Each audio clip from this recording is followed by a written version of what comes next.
This is my cat Goldie. Here she's asking for me to pet her, which I do right after this picture. Somebody asked me today, how did you meet her for this? Right, and this is a film shooter asking another film shooter. So here's my answer. And I'm going to start with how I really did meet her and not sort of make it up or answer this for as a recommendation for some person I maybe don't really know. Okay. It's no, really, what did I do? Well, I knew it was pretty dark, right? It's still kind of between morning and lunch. It's an overcast, almost rainy day. This is inside my living room. There's no light in the ceiling. Look at the shadow on the TV, right? That's coming all from the lamp. So this is dark. And I'm shooting film. So, right, I know that I got to give it all I've got, right? So my lens only opened up to 2.8. So I went with 2.8. And, shutter speed, I knew 1/60th would be sharp. But then the question of, could I do maybe 1/30th? Well, everything in my scene is going to be still enough. Cats are incredibly still. Well, when they're not moving. Right, maybe I could do 1/15th. This was my M6.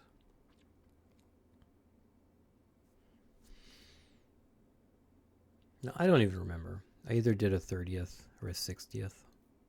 Probably a 30th. Right.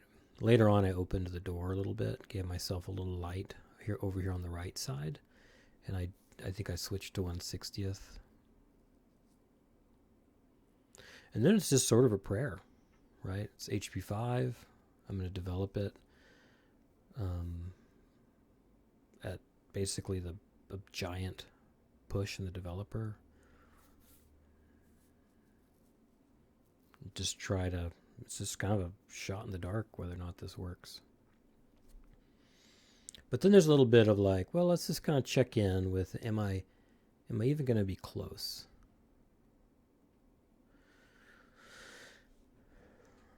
Right. Well, I'm leaning on two different things. One is this experience that I've shot shots like this, and I've on films like this with development process I know I'm going to use, and yeah, it's probably going to turn out.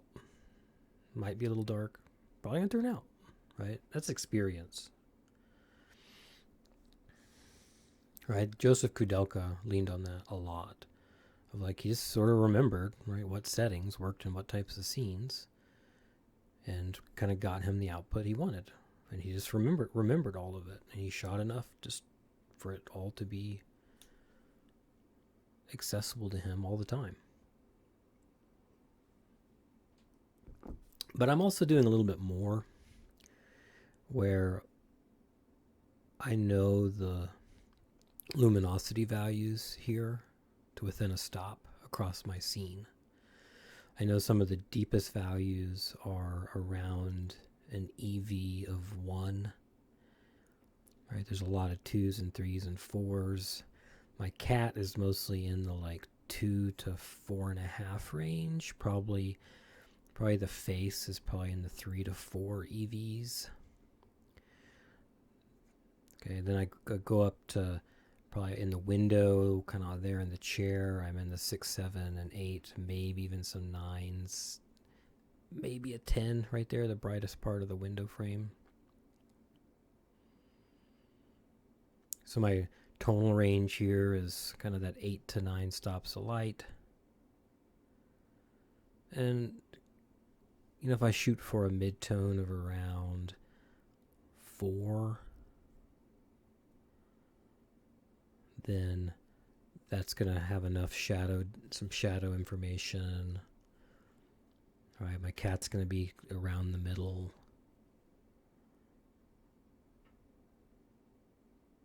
Yeah, go for it. But then it's like, well, are my settings going to line up with that? Okay, well, if my midtone's going to be a 4, but I'm basically pushing it to like at least 3200 in my developer. So that's an extra 5 stops. So 4 plus 5 is 9. Check that against my settings. Yeah, f2.8, which is like 3 stops, and then the 60th, which is 30th or 60th, which is like 5 or 6. 3 plus 5 or 6 is like 8 or 9. Yeah, it all lines up. So sort of using that like sort of describe 3 different things there. It's a triangulation that gives me the confidence that it's going to work. Now, you asked me, how do I really do it? And notice that I didn't use a meter. Right? This is all from experience and my ability to look at a scene and know EVs by eye and by experience. All right. Gonna pause for a second. I could see somebody saying, you really thought about all that in the moment and did all that, right? Calling you out on that BS. And I can only say, well, no.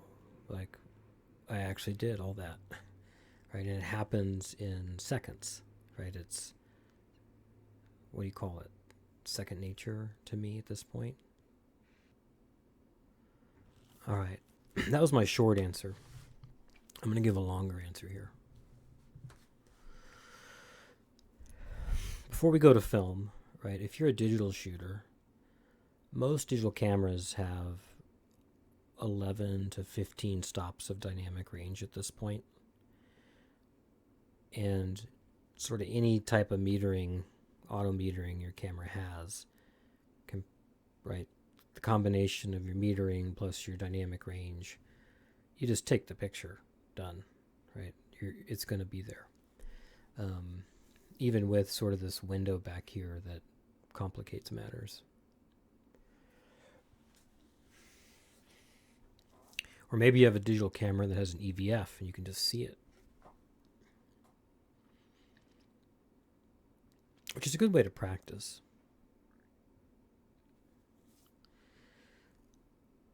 Right, but I can also go to the store and buy some pre-cooked salmon. Or I can go fishing out on the river. I can catch a salmon. I can come home and I can cook it. Right. Now, why do I say that? In my mind, that is a little bit of the choice between digital and film.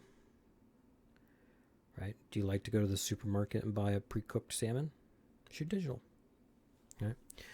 And I also just really like the film aesthetic. Right? The look of this, I think, is beautiful. The grain, the way the tones have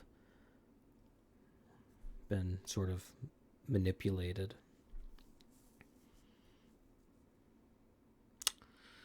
The way the sharpness,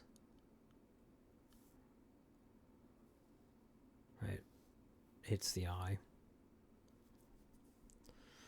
So I want to shoot film, and so does the person who asked me this.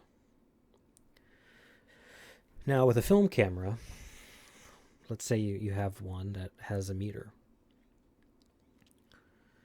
This is a tricky scene for almost any film camera metering system, right?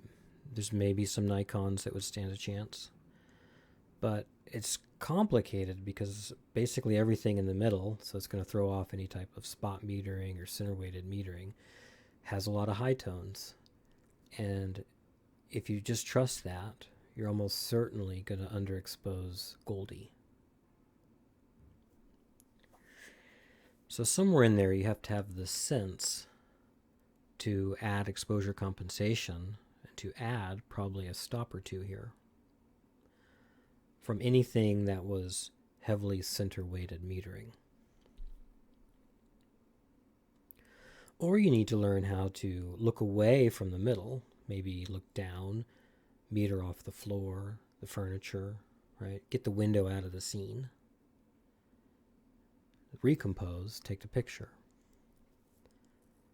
Although that's likely to bring the shadow tones up too much, and now your window can start to get really high toned and dense in the negative, which can be fine.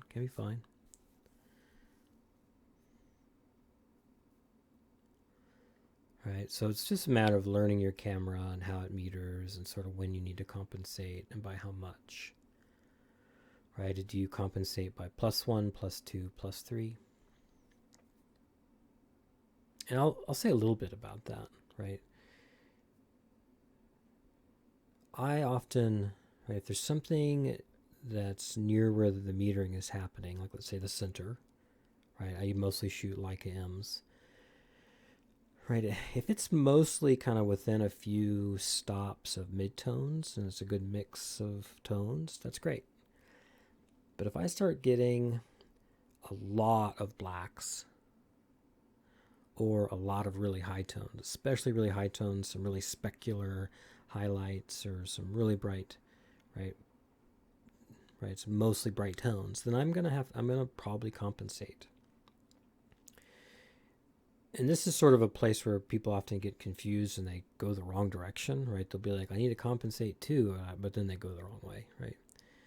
So let's say the middle of your picture is really bright compared to the subject you care about. Well, your camera is going to make that really bright thing a midtone. And that's not what you want. You want that bright thing to be bright. It needs to look bright, not look gray. So you have to give it extra exposure.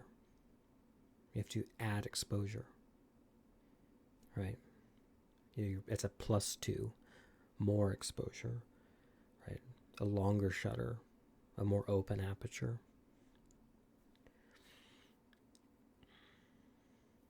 All right.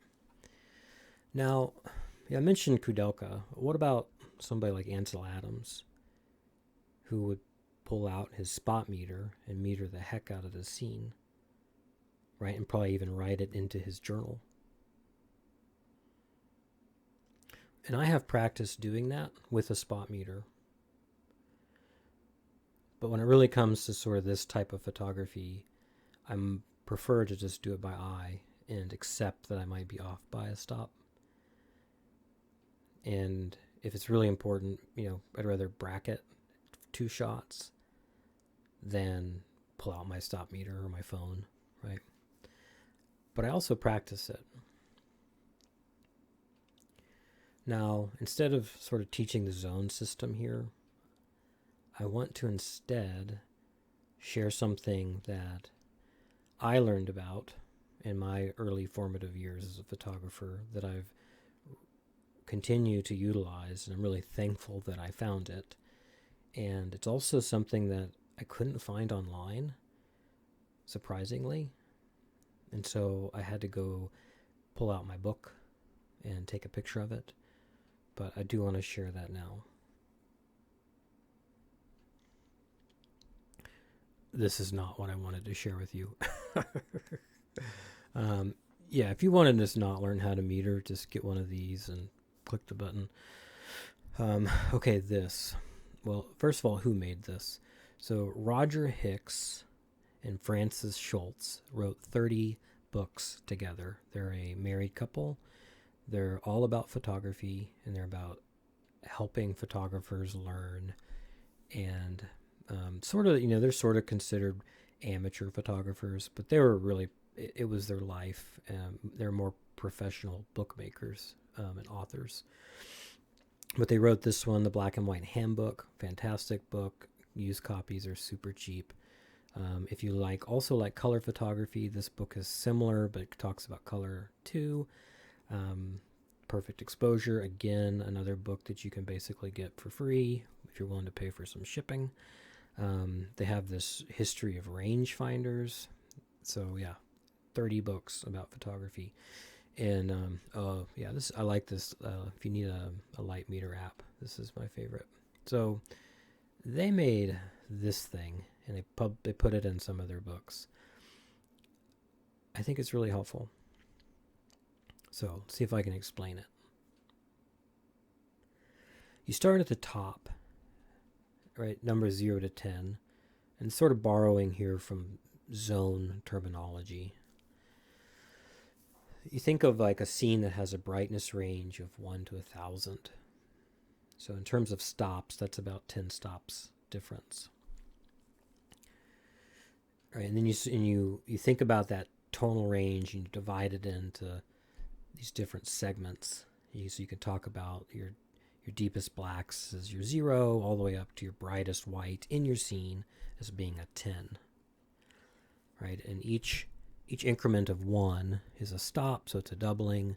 And if you double 10 times, then you're a little over 1,000. So that's like this idea of a scene with 10 stops of luminous range. Then you got to think about sort of those tones and their relationships to each other as you go through the different stages on your way to making your photograph. So sort of like the next transitional phase is through the lens. Now, lenses have some flare, and the biggest impact there is that it's going to compress and brighten the tones that are making up your shadows. So you can see this next row down, right? The shadows get some compression and brightening. Now that varies a lot from lens to lens. Modern lenses are probably, well, they do this less than an older lens. And now this actually plays out in lenses I use, right? The newer Zeiss and spherical lenses by Leica have much less flare than my early Summicrons, like my 80 or my Rigid, which I can tell like the shadows are being lifted because of the lens flare, right? Which is sort of a cool thing, right? Of like, you're often sort of not wanting to lose your shadows. Well, yeah, have lens flare, lift those up a little bit. Yeah, you're getting some tonal compression, but you can deal with that later in a different stage. Okay, so then you go from, right, it went through your lens and hit the film, and now you're talking about density on a negative. Now I kind of skipped a couple steps there, right? We're talking about the density on the film now. Well, right, there's film in the development process has a way of further compressing your shadow tones, right? It's called the toe, right? And then the midtones are a little more kind of linear and kind of maintain the separation that they had in reality. And then again, the sort of the higher tones end up closer to what's called the shoulder, right? Get compressed a little bit, right? And sort of how much compression on the toe, right, depends a lot on the film choice and sort of kind of where your exposure. And then on the high end, it depends a lot on the developer, right? So your development process and your developer can really impact sort of what happens to those high tones and how much they get compressed or stretched.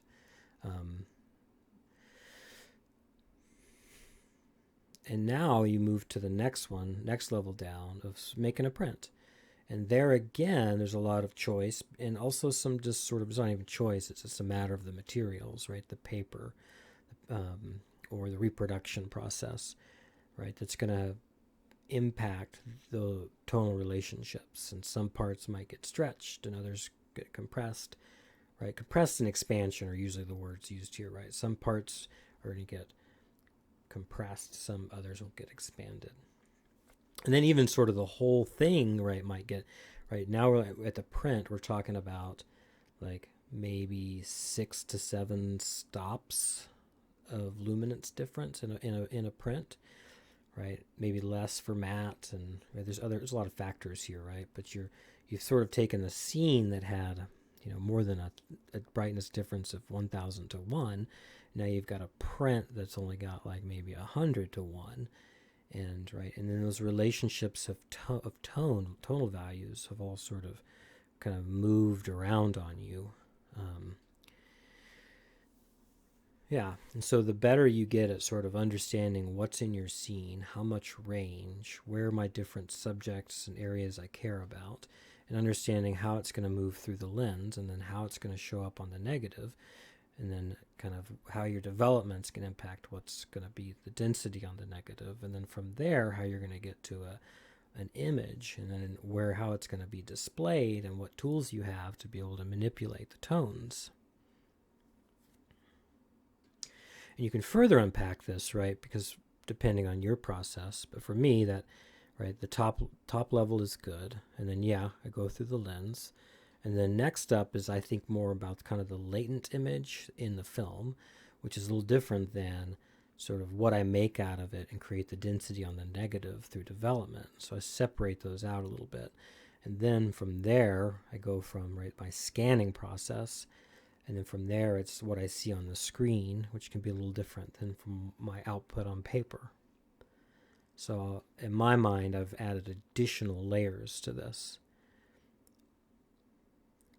And some other things is like that's maybe important is like, right, it's like every step of the way it's like, yes, maybe everything gets expanded, but probably what's happening is some things are getting lifted, some things are getting moved to darker. There's some things that are being compressed. There's some things that are being expanded, right? And it's hard to use one word to describe any one step of this process. So some sort of mental tool like this, right, can sort of replace a lot of language and help you think about it, right?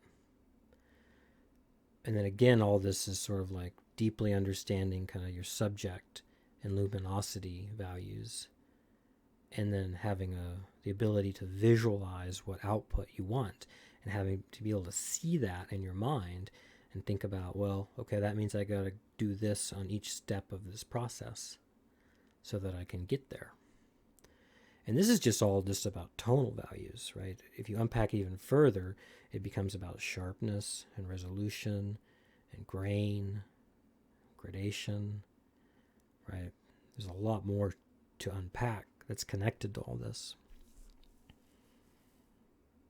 So right, we could go to the grocery store and buy a pre-cooked salmon, okay, if that's what you want to do, right? But for some of us, right, and they asked me, he said, how did you meet her, right? Well, I came up here and I thought, well, at the top, well, my cat's sitting around, right? If I put my cat kind of in the middle, and, right, my scene is not 1,000 to 1. It's probably only 500 to 1. But I sort of do care about things. I care more about my shadows than I do about my high tones. I'm willing to let my high tones get, to lose some sharpness and maybe get compressed. So if anything, I want to err on the side of giving this some extra exposure. Right, and then I sort of think, okay, well, I shot with a lens that has very little lens flare. It's a modern spherical, so I'm not quite getting that shadow lift that I might with an older lens. And then, I'm going to develop the heck out of this. So I'm going to move my shadows up a little bit, but I'm really going to stretch my midtones. My high tones, I'm not quite sure what's going to happen to them because I don't know if my developer is going to, will it be able to keep them separated? Or is it going to start to compress? Where exactly is that shoulder? I don't quite know. This is a little bit of an unfamiliar, but it's an undiluted developer that's hot, so it's probably going to ram them up pretty good. But that's fine because it's just the window light we're talking about. Right? And then I scan it, I get it into my Capture One, and I manipulate the tones, and I set them just like I like it.